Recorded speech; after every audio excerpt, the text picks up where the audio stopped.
અને સુરેન્દ્રનગરના ખેરવા ગામમાં ડિમોલિશન પછી ફરી ઉભા કરવામાં આવ્યા દબાણ। 1 મહિના પહેલા ગેરકાયદે દબાણો દૂર કરવામાં આવ્યા હતા અને 1 મહિના બાદની ફરી એ જ પ્રકારની પરિસ્થિતિ। ફરીથી ત્યાં ગેરકાયદે દબાણો બાંધકામ ઉભા કરી દેવામાં આવ્યા।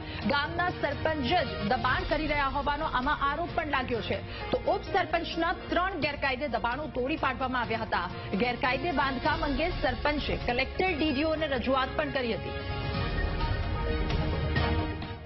આ શખ્સે આજ રોજ તારીખ 1 જૂન 2025 રોજ તે દબાણ કરેલ જગ્યા પર આજ રોજ ફરીને બાંધકામ ચાલુ કરેલ છે, જે આ 100 કલાક અંતર્ગત કાર્યવાહીના કાયદાનું સરેઆમ ઉલ્લંઘન કરેલ છે।